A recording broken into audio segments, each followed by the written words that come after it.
அப்படியா? எம்மா மஞ்சாலும் குங்குமம் மணமணக்கம் சீம சீம சீம மஞ்சாலும் குங்குமம் மணமணக்கம் சீம சீம சீம அந்த அழகான அலமரா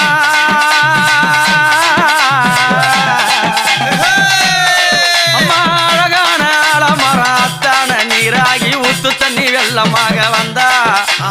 காத்திரவே நல்ல ரூல தந்தா ஊத்து தண்ணி வெள்ளமாக வந்த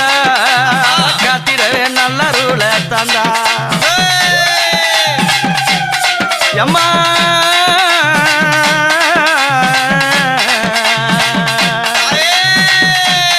அப்படி அழகான அந்த ஆத்தங்கரை உரத்திலே வேம்பான மரத்தடியில வித்தகி பதிர்ந்து தவம் செய்யும் போது பார்வதி தேவி அம்சத்திலே பெண் பிறந்த தாய் கங்காதேவி அம்சத்தில்